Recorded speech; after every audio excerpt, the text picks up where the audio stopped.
Hello, my loves. Welcome back to Chemistry with Kismet Tarot. I am Monica, the Kismet Chemist, and this is Lunar Living. Today we're going to be talking about the full moon in Virgo, which occurs on March 18th. And Virgo is the ruler of the 6th house. Now, a lot of people think of the 6th house as health and service, and while those things are applicable here, the energy that I picked up most prominently with this moon when I was going over the charts and tapping into it was about how we care for ourselves, how we take care of ourselves, and how the way in which we do or do not take care of ourselves impacts our service to others and to the divine and to our highest good. And this full moon is actually a kind of counterpart energy where we started the month off with the new moon in Pisces. And the new moon is when the moon is dark. And Pisces, being a water sign and the ruler of the 12th house, really is about the emotional depths of our subconscious. It's about the emotions that we tie to our dreams, to our goals, to our desires, to the things that we want, that we believe we either aren't meant to have, or the things that we have lost sight of genuinely desiring in our life. And where it is within our subconscious mind that this belief that we can't have the things that we wish for exists.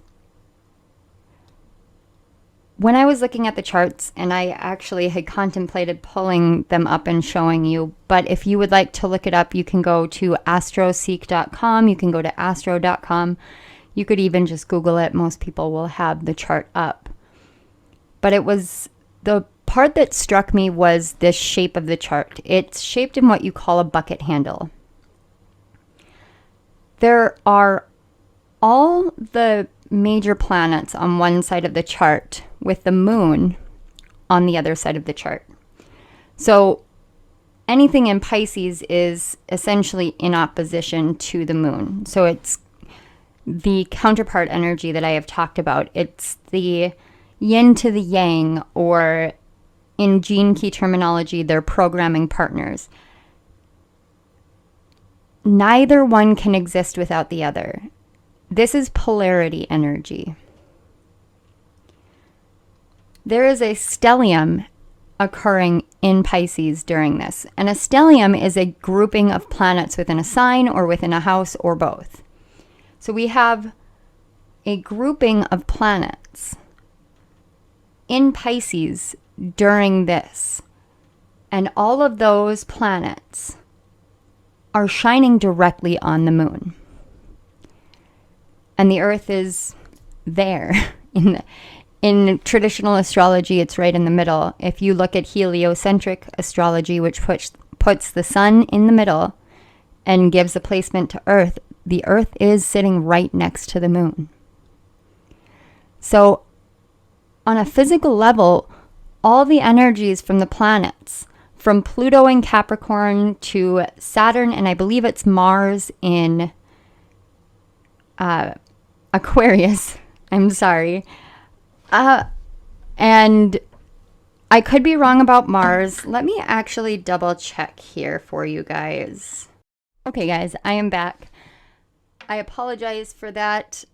It was almost as if my memory just kind of fluttered away. So during this full moon transit, we have Pluto still in Capricorn, and Pluto is in its pre-shadow phase. So it is gearing up to go retrograde. Pluto will be in retrograde during April to December, I believe, September, November, December area. In that area, in the sign of Capricorn. So Pluto is helping us see some of the challenges, some of the things that we are going to be going through during the retrograde phase. Mars and Venus are still traversing. I am so sorry. I am struggling with my words today. They're still traversing the stars together, and they are in Aquarius, and they are approaching Saturn right now. In Pisces, we have Mercury, we have Jupiter, we have Neptune, and we have the Sun. Now, Jupiter and Neptune are the traditional rulers of Pisces, so there is a hyper emphasis on Piscean energy. Because the zodiac has 12 signs, there is an oppositional sign for every single one. As we know with the North and South node, with the North node being in Taurus, the oppositional sign puts the South node in Scorpio. For Pisces, it's Virgo. This is something that we saw during the new moon in Pisces, where the sun and the earth were actually across in Virgo. Now we have come halfway through the zodiac wheel with the earth shifted out of Pisces and across, and now it is the sun and Neptune and Jupiter and Mercury all illuminating the moon. With a chart shaped like the bucket handle, there is the energy of a heroic expedition. But the essence of this is about one piece of the puzzle being the carrier of everything. And it gets highlighted in that kind of chart shape. And I was talking to my husband about it. And it's about knowing how to utilize the energy. So if you have a bucket and you fill a bucket up with rocks, the more you fill that bucket up with rocks, the harder it is to carry. If you fill that bucket up with water, it's easier to carry. The moon is the handle of the bucket. What we put into it, we are essentially the ones that choose what we put into it based off of the lessons that we're learning from all of these planets coming and illuminating what it is that they're trying to teach us. Pluto and Capricorn, there are many different interpretations, but right now, to me, Pluto and Capricorn is trying to help us transform the way that we work in the world. Not just our careers, but the way that we genuinely work. In Aquarius, it's about holding that cup. It's the sign of the cupbearer, the one that pours out the waters of life onto humanity. But you can't pour out all of the waters of life and empty your cup, or you will have nothing left.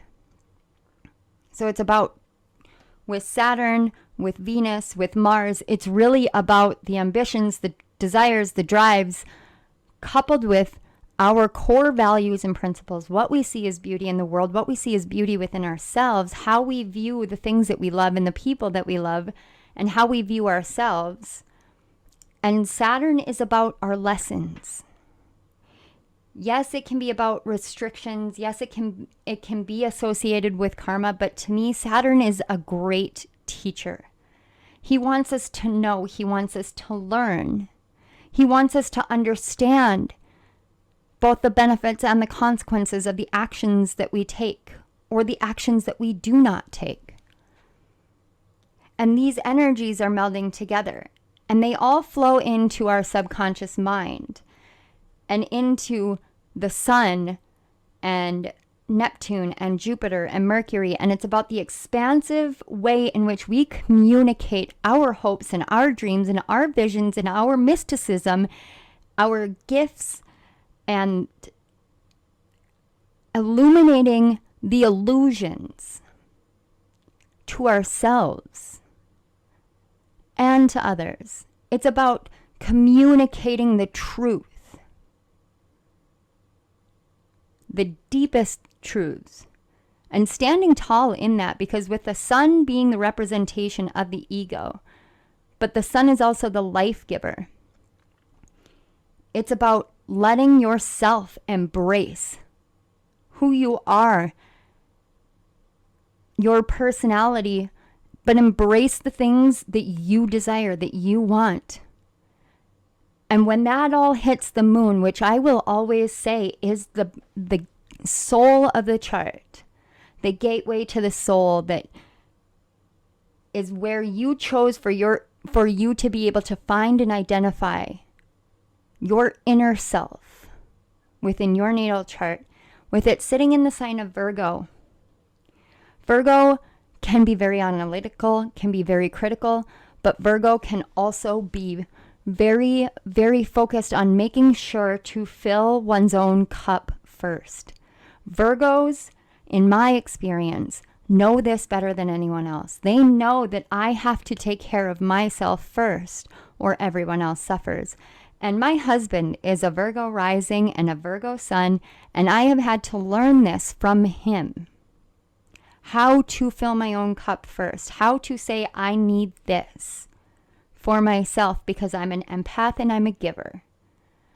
I am very watery. I have very minimal earth in my chart. I have a lot of water, a lot of fire, and a little bit of air.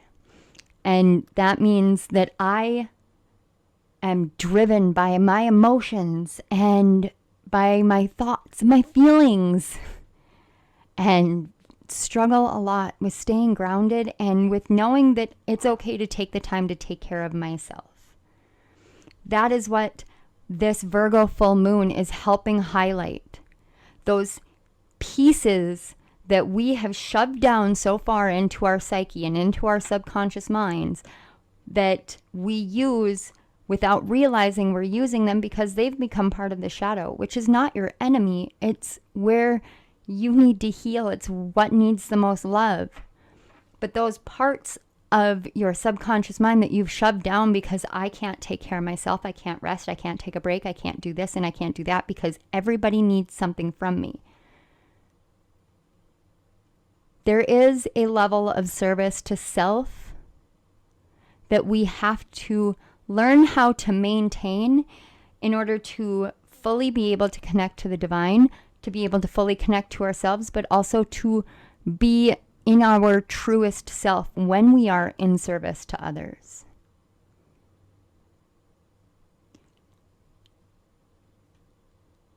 Virgo, the 6th house, this full moon, this is our opportunity.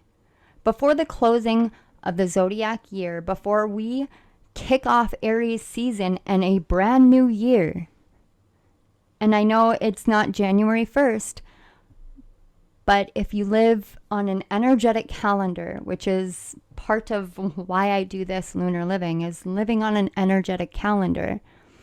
When you live on an energetic calendar, it's Aries season. Aries season that is the new year. And this full moon hits 2 days before we kick off Aries season. It is a truly beautiful moment to release all of the things that we have had buried down in our psyches, buried down in our subconscious minds. Let it be illuminated, let it come out, and let ourselves say, I release this because it no longer is right for me. It no longer serves me. It no longer is something that I need to continue learning from, because I know that I need to take care of myself in order to be of service. That is what this full moon in Virgo is helping us illuminate. Instead of doing the individual elements for this full moon, it is the end of a zodiac period, and this illumination feels so strongly collective, and the energies that I have been feeling in my own personal journey and my own personal life have been right on par or toe-to-toe with how the collective has been feeling. It may manifest in a different way in my life, but it is still how the collective is feeling. There is a lot of tension because of this opposition that is starting to form. There is a lot of tension in, am I able to take care of myself? Can I allow myself the time that I need for me to rest, to recover, to rejuvenate, to do the things that I need for me? Can I say no?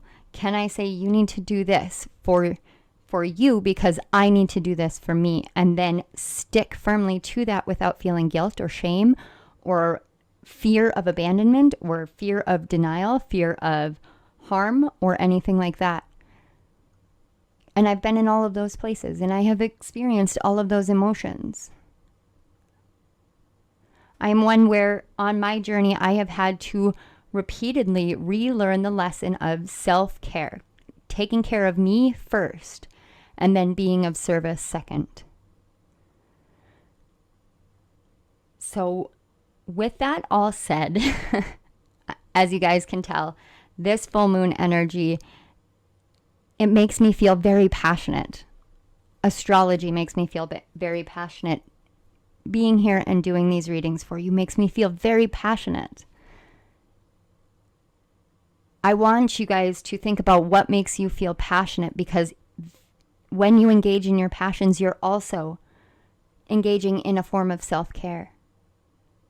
When you just do the things that you love for the sake of loving them, not because you want to get here or you want to get there, just do what you love.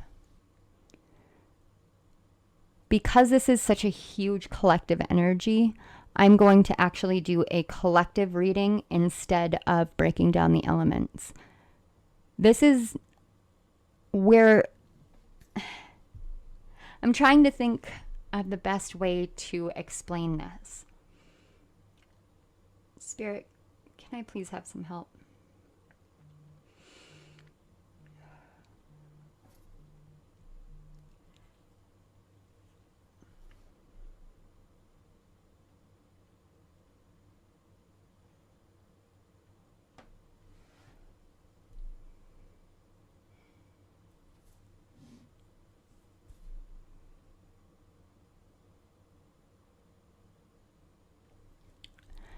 Even though there are different elements in the zodiac, even though there are different modalities, cardinal, fixed, mutable, there are many, many differences within the zodiac chart. There are many small factors that comprise the whole of who we are individually. And I will never, ever, ever be the person that says that you have to forego those pieces of individuality, because I believe that we are meant to be our unique selves, and that is what we're meant to bring to the collective, to show that we're still interconnected and we are still one, but we are still uniquely our own. So this is a reading that is meant to show that despite all of these perceptions of differences, energy does not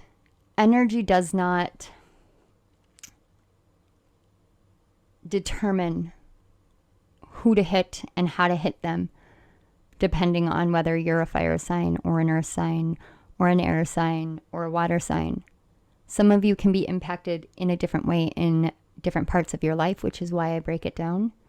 But in this case, what I am feeling so strongly is, now more than ever, we need to remember our unity. We need to remember our oneness, our interconnected nature. We need to remember that we are all part of the same whole. And that even when perceptions are different, and even when the energy comes in and impacts us differently, we are still part of the same whole. Which means when you stop to take care of yourself, that healing energy goes into the whole of everything. So you're still being of service when you take care of yourself, because your energy emits that out into the universe, and there is a beautiful ripple effect from it.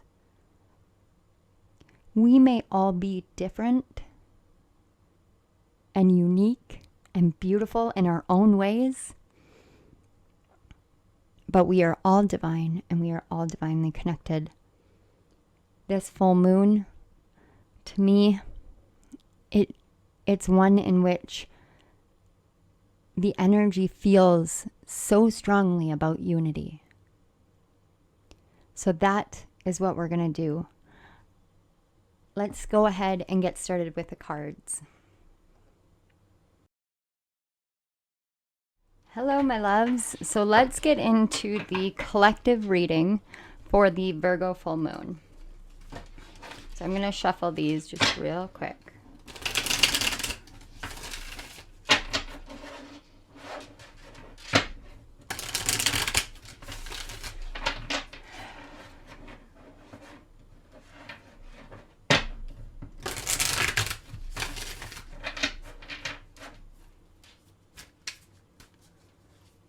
Spirit, what can the collective expect? Or what does the collective need to know for the Virgo full moon?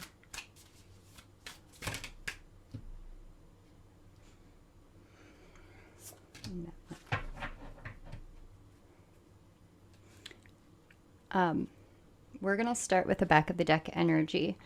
This is an energy that I've seen repeating, not just in my readings, but I've seen it going through the collective. I have felt it in my own personal life, and it really feels firmly like something that we need to be aware of.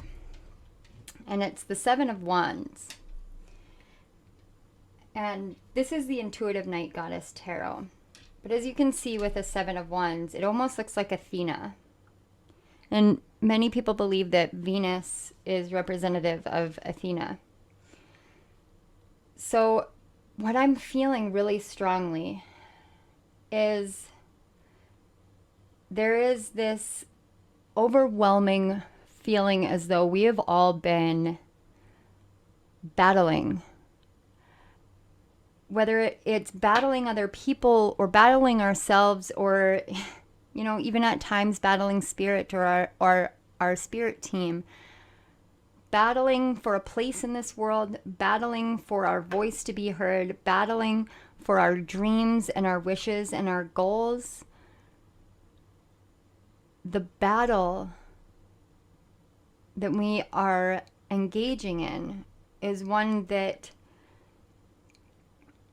has left us isolated. It's left this feeling of isolation, and as though we're putting up these walls. Because if you can see here, she's on almost a rock, I believe, or it looks like a rock. But all the wands are up around her, and she has her shield up as though she is just waiting for someone to come at her. But there's all these purple flowers in the background, which makes me think of lavender. And I just heard it's a time for peace. It's time for peace, or a time for peace. So let's find out what it is that Spirit wants us to know. So we have the Five of Swords. Somehow I'm not surprised to see that, especially with this Seven of Wands out. The Nymph of Swords, or the Page of Swords. The Ten of Cups. And the card 12, and Meditation, which is in traditional tarot or traditional Rider-Waite, that is the Hanged Man. And I'm going to go ahead and shift these over just a little bit. All the boundaries that you've put up have not been in vain, but the walls need to fall. I'm looking at this Five of Swords, and it is so intricately tied to the Seven of Wands energy. She's holding these swords. There are two stuck in the ground around her. And it's almost as if there's this kind of sense of caution. I don't want to, it's a cautionary warning. There's all the cacti behind her.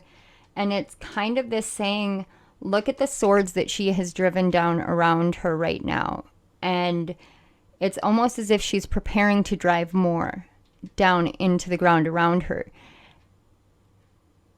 It's this journey forward from the Five of Swords feels as though in this deck especially, but what I'm feeling is you have already begun driving the swords around you. Do you want to continue moving forward into the Eight of Swords energy where you're allowing your own mind to get you caught? Or are you willing to look at things from a different perspective? Are you willing to take the necessary steps to speak your truth out and to know that it's safe for you to say, this is what I need for me. This is what I need to take care of me. This is what I need for my happiness and my joy, and I'm holding my light. And in order to hold my light from above and bring it to below, as in bringing it down into the collective, I have to speak out what it is that I need for myself.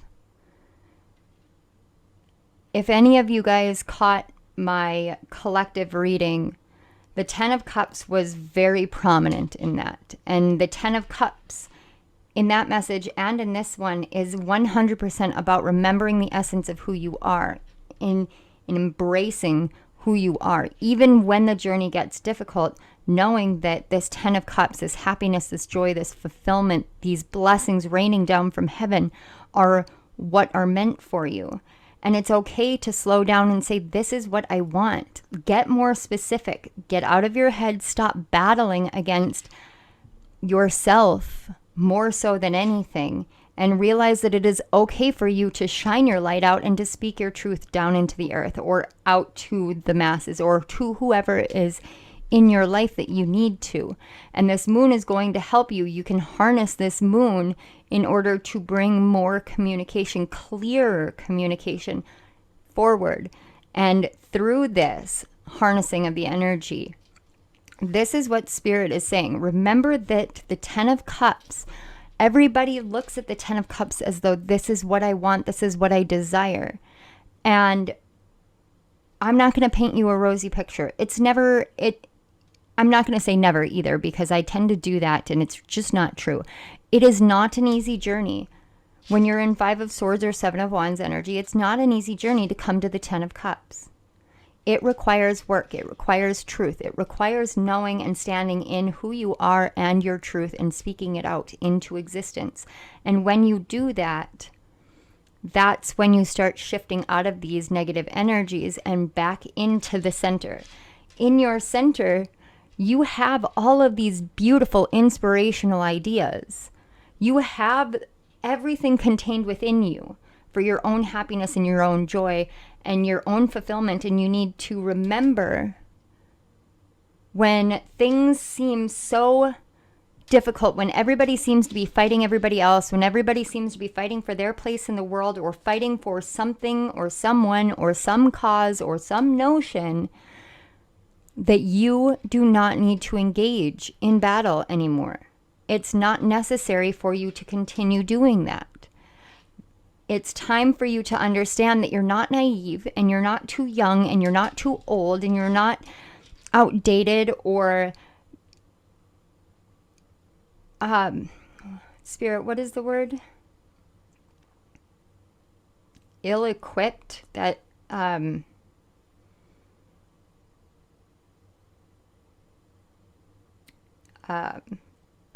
totally drawing a blank.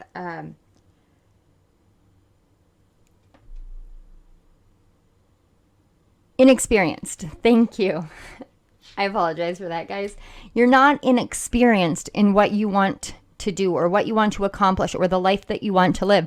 It's not about your experience level, because your soul has experience from millennia, eons. You don't know how old your soul is. Even if you're a young soul, you still have the option to choose an experience. And if you are called to that, that is the experience that you're called to. You're called to it for a reason. This is the essence of who we all are. And sometimes we lose sight of that. When it feels like all you are doing is battling against everyone in the world, to have yourself heard, to have your ideas seen, to shine your light out and to matter, go into meditation. And the biggest thing about this meditation card is, as I was shuffling the deck, I saw this card and I could not help but think, well, if this card is meant to come out for the collective, it'll come out for the collective. Otherwise, I will take it as a message for myself. And then boom, here it is. It's the card 12. It's got Neptune on it. Neptune is literally sitting in the 12th house. Neptune is literally the ruler of the 12th house. If you are struggling with being able to verbalize or being able to share or even write down or know what it is that you are fighting for anymore, go into meditation. I know a lot of people say that Neptune is a planet of illusions, but I feel so strongly as though that perception of Neptune is there because Neptune unveils the illusions. Neptune shows you your dreams. And so we perceive it as Neptune is this dreamy, foggy energy. Neptune wants us to engage in dreams and imagination and possibilities because it is through those that we connect to our higher selves, that we connect to the divine, that we connect to the planets, that we are able to see.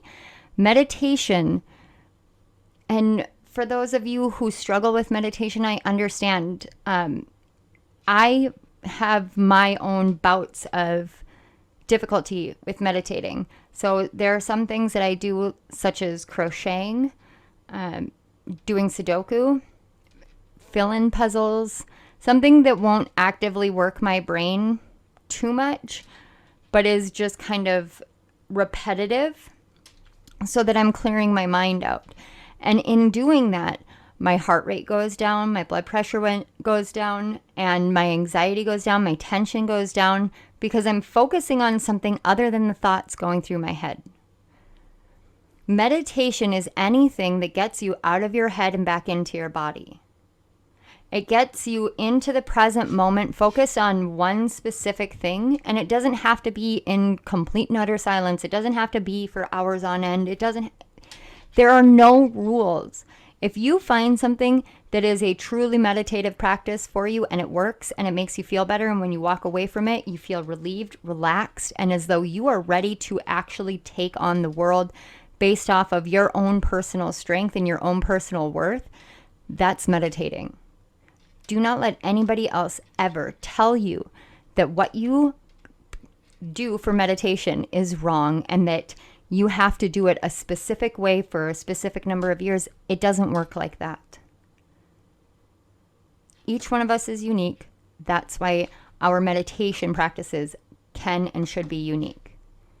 I don't know why that came through so firmly, but as someone who struggles with meditation and who gets the messages continually from my guide team and from Spirit to meditate, I imagine that there are those of you out there who resonate with me who understand that it is a struggle, especially when you have ADD or ADHD or anxiety or trauma, any of those things.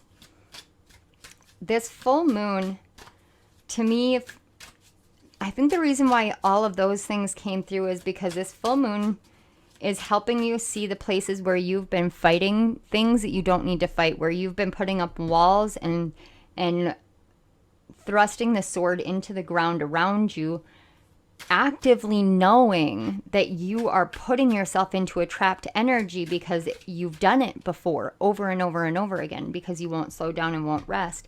And now it's coming through to help shine that light on it, to show you this is definitively what you've been doing. This is the course. This is the pattern. This is the cycle. Let's break it. Let's break it because we want to break this cycle. We want to break this cycle so that we can get into this, so that you can come out and share your messages and be inspirational and inspire other people and let them get fired up the way that you feel fired up.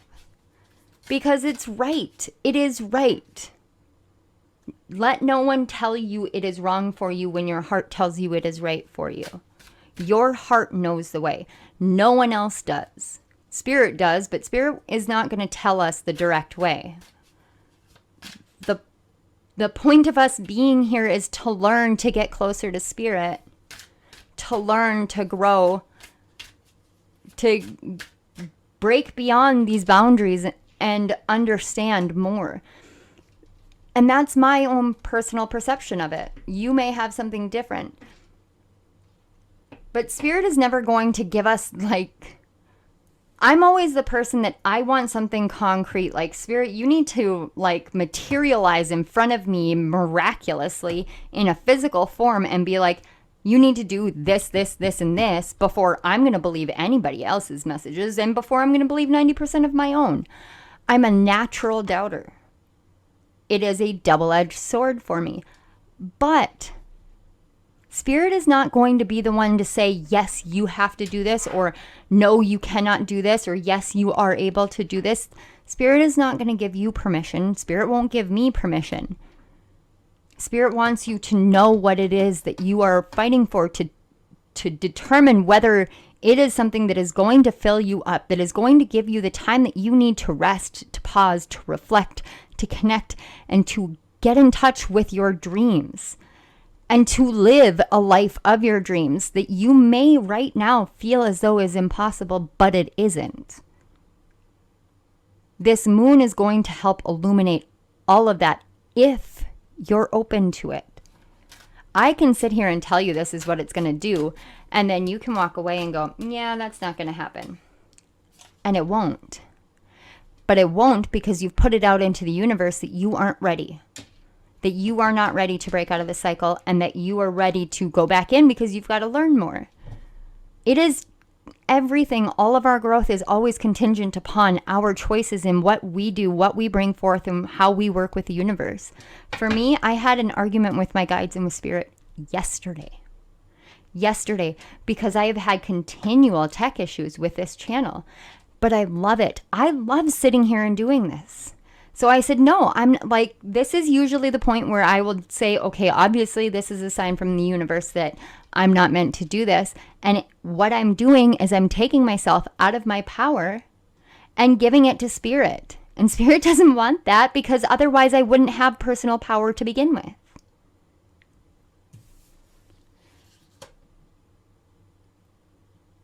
If you're running into obstacles, ask yourself what energy it is that you're putting into it that is creating the obstacles. For me, I was putting subconscious energy into, I can't have this, I'm not meant for this, this is wrong, this is bad. And then I finally hit a point where I said, no, I have committed, I have doubled down on my commitment, and I'm not going to give up. And I can get smacked down as many times as you want, but this is what I want for me. And plenty of people in the spiritual community would call me outrageous because the universe will show you if you are meant for a path. Sometimes the universe wants you to show them, or him or her or it or whatever you consider. Sometimes you have to say, I want to work with you, and this is one area that I want to do it in. If you have a vision for me, show me. Let's meld them together. That is true collaboration.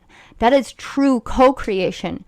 That is you coming to the table as an equal and saying, this is what I want for me. This is what you want for me. So let's meld these together and make it work. I don't know how we'll make it work, but I trust that it will work because it's what I feel is right for me. And that gains you respect. That gains you respect when you do it with spirit. That gains you respect when you do it with people in your life. But more than anything, that is self-respect. And so important. We have control. This card, and I do believe it's the King of Swords, this card talks about relinquishing control. And I know what it's going to sound like. Yes, you have to relinquish control. But do you feel as though you have to constantly compromise? That you relinquishing any kind of control is you compromising. It's you being controlled. How is your relationship with the word control? What can you control? What can't you control? I always say the only thing that we can control in our lives are our actions and our reactions. Everything else is up to spirit and the universe. I may not always like that. Like I've said before, I'm a bit of a control freak at times, but we can only control our actions and our reactions. And then we have the dream. Oh, Spirit is telling us a story. That is the Six of Cups. Two of Wands. Possibilities. And on the back, we have the card number 7 and awareness. And I am completely drawing a blank. But we do have 2 7s.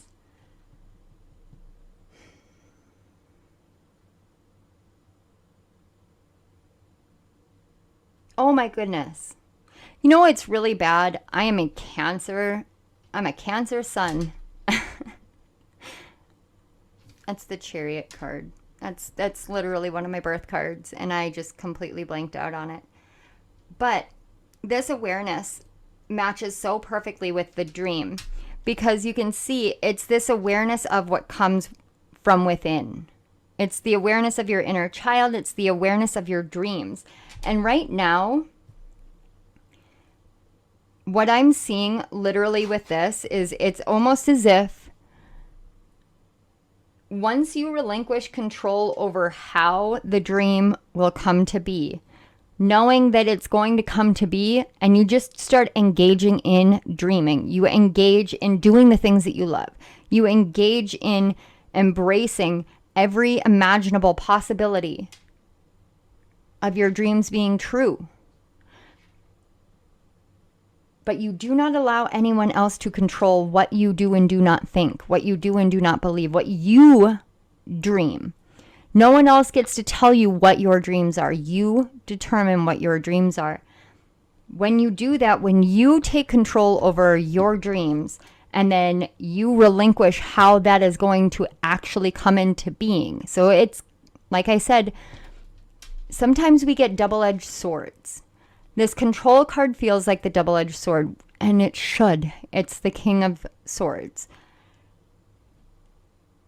You are the one that controls what it is that you believe. You're the one who controls what your thoughts do and do not follow.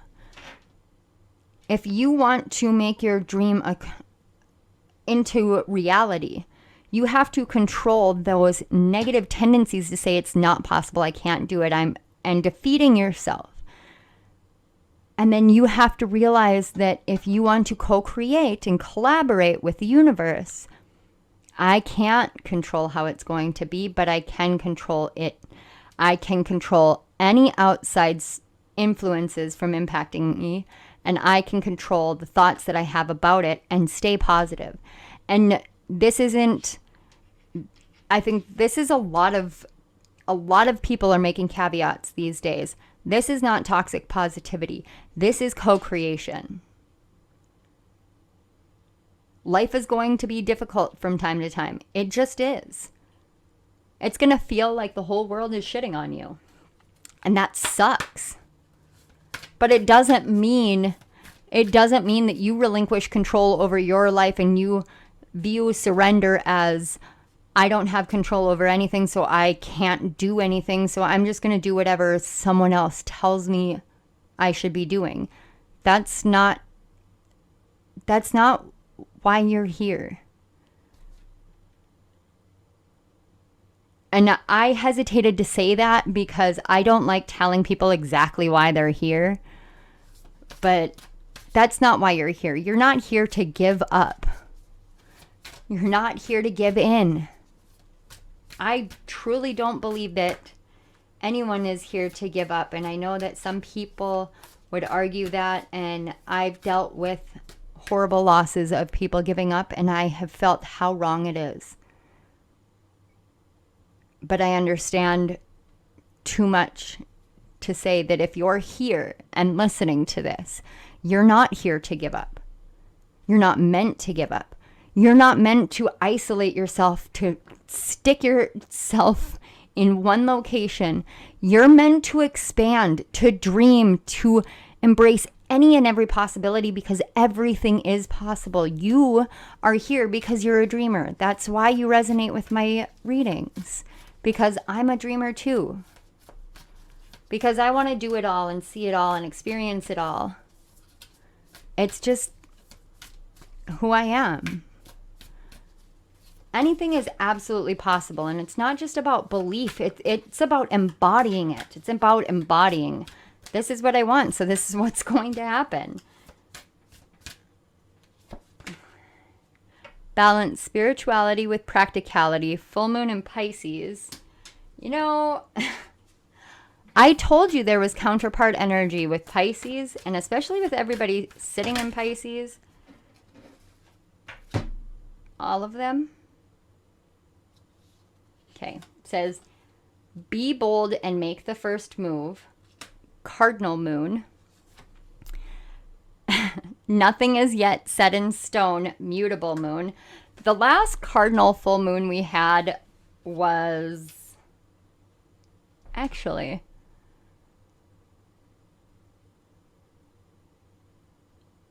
I don't think we have had one yet this year. I could be, oh no, it was in January. It was in January with a Cancer moon. And the mutable moon, we have a mutable moon this time. Hold your vision with fixed moon. See, okay, this is why I said it doesn't matter what the modality is. It doesn't matter what the energies are, because it's applying anyway.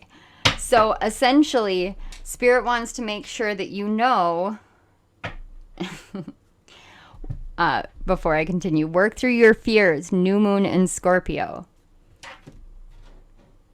This fear that nothing is going to come to be that you want to come to be.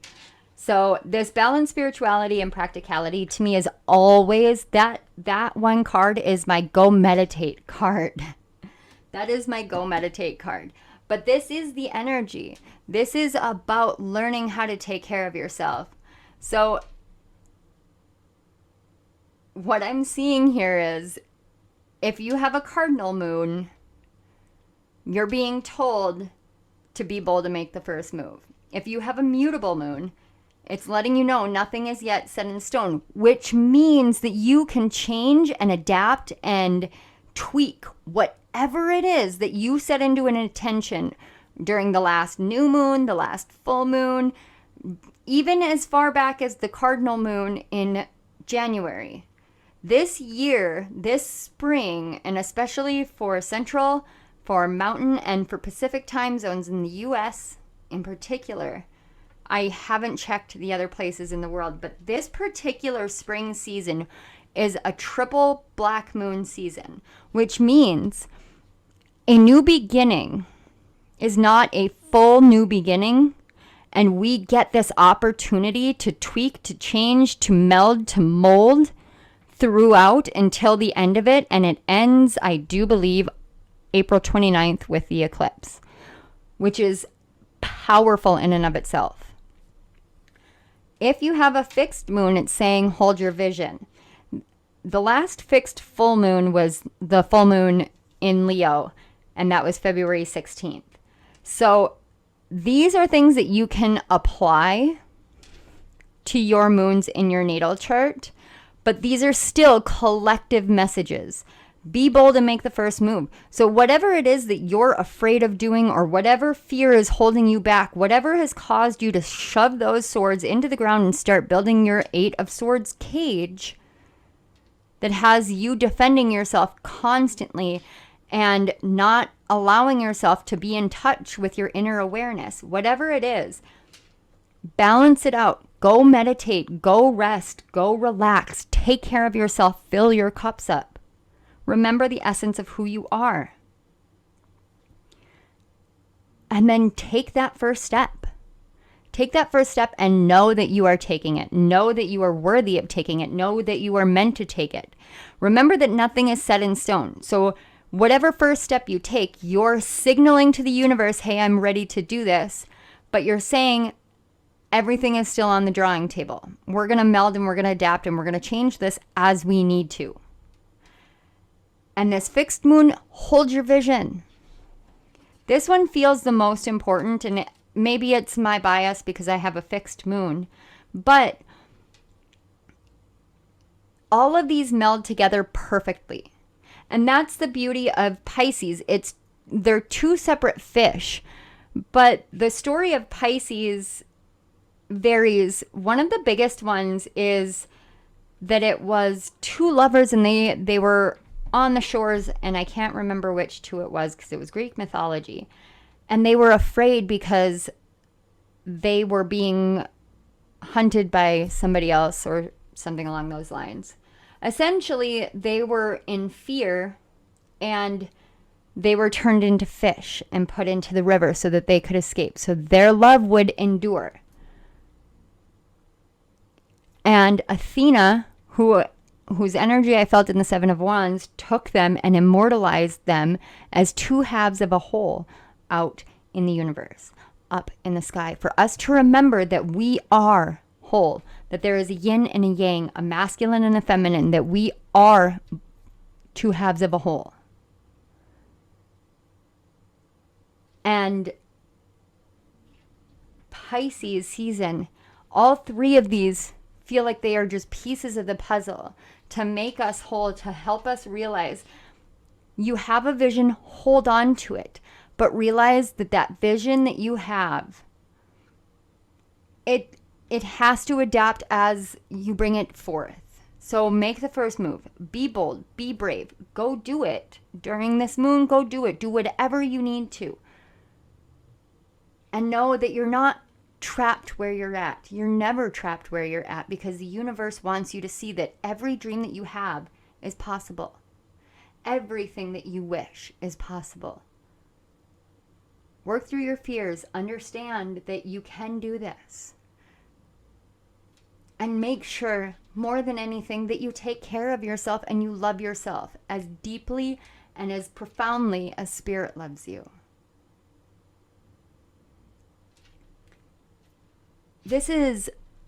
I can feel this energy of this moon being so powerful and so life-changing if you open yourself up to allowing the change.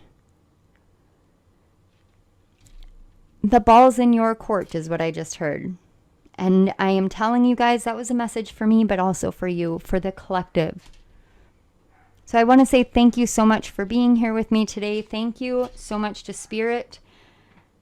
Thank you so much for being here. Thank you to my guides for helping facilitate this message. And just thank you for being here with me. I get so much out of this. I feel so full when I can sit down here and bring you guys messages. It fills my heart. So thank you. If this resonated, please hit the like button, share it out. Make sure that, you spread the message about this full moon. It feels so monumental. And don't forget to subscribe to my channel and hit that notification bell so you don't miss any of my upcoming videos. I just saw 33:11 on my clock, guys. This is divine ascended masters assisting us on a new beginning. And 33:22. Man, there are so many synchronicities coming in. All right, guys, I love you all so much. Thank you, thank you, thank you. I will see you all again soon. And you have a wonderful, wonderful full moon in Virgo. Bye.